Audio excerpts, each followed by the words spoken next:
How to upload music to SoundCloud. Hi everyone, welcome back to our channel App Guide. In today's video I will guide you on how you can upload music to SoundCloud, so just make sure to watch this video till the end. In order to upload music on SoundCloud, first of all you must have created an account and you must have verified your email address. So once you've done that, all you have to do is open the SoundCloud application.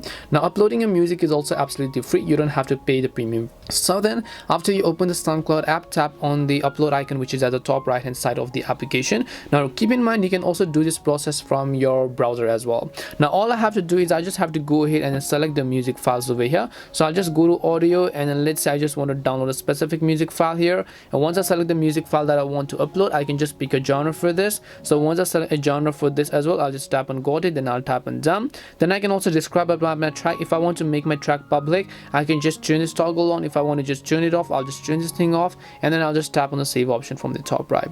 Now once I've done that, I would have successfully uploaded my music on SoundCloud. That's all it takes to upload music on SoundCloud. We hope the video was really helpful, and if it did help you, then make sure to leave a like and subscribe to the channel. If you have got any more questions, feel free to leave them down. Thank you very much for watching, and see you in the next video.